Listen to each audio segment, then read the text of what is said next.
И здравейте хора, аз съм Тути, приятно да се запознаем, ако все още не се познаваме. И в днешното видео ще реагираме на Squid Game трейлера за сезон 3. Не мога да повярвам, че от 2021, 2024 и 2025 решаваме да имаме цели 3 сезона на Squid Game. Казвам ми честно, не знам какво да очаквам за този трейлер. И ако искате още такова подобно съдържание, спрашките лайк бутона, абонирайте се с една огромна камбанка и нека да започнем. Хора, ето го трейлера, той е 1 минута и 25 секунди и... Оле господи, ние стигаме в края на тая поредица. Аз мисля, че първи сезон ще приключи, но не. Сега има трети сезон, а представете си да направят 4, 5, 6, 7. Аз съм просто... Нека да започваме.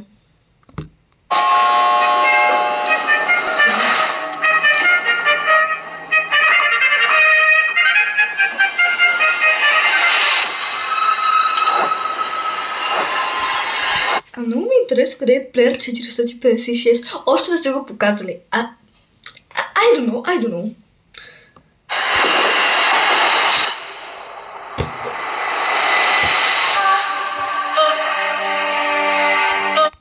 Excuse me? Той да не е мъртъв!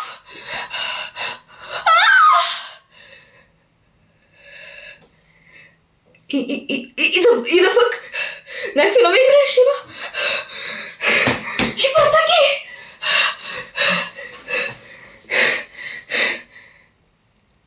Издай! Или... What the fuck? Виждаме го там. Окей, не дай. А какво ще стане с Player 222? Интересно ми е.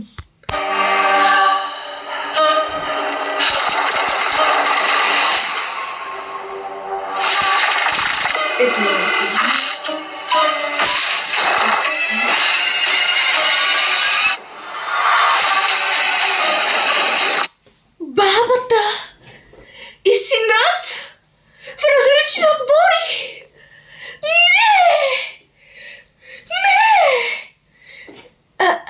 Why Squid Game?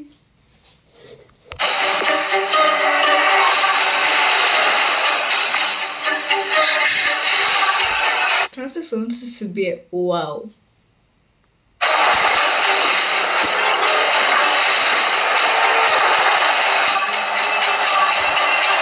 Хора, нали знаете, че тая с... Не, аз вече си спомням. Хора...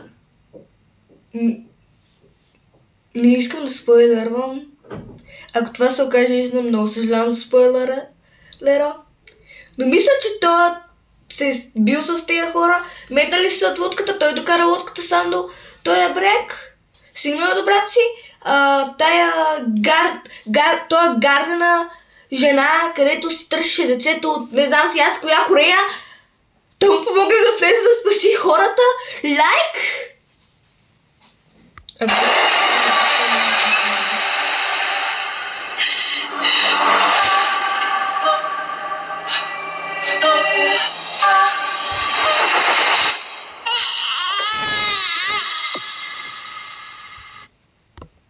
Хора,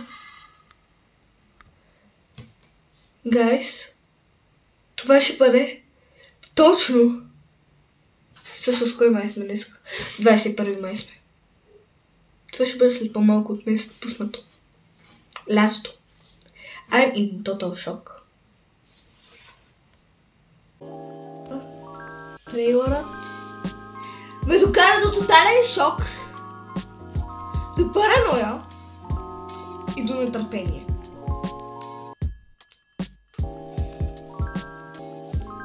И така, ако видеото ви харесало, смачкайте лайк бутона, абонирайте се с една огромна камбанка и от мен.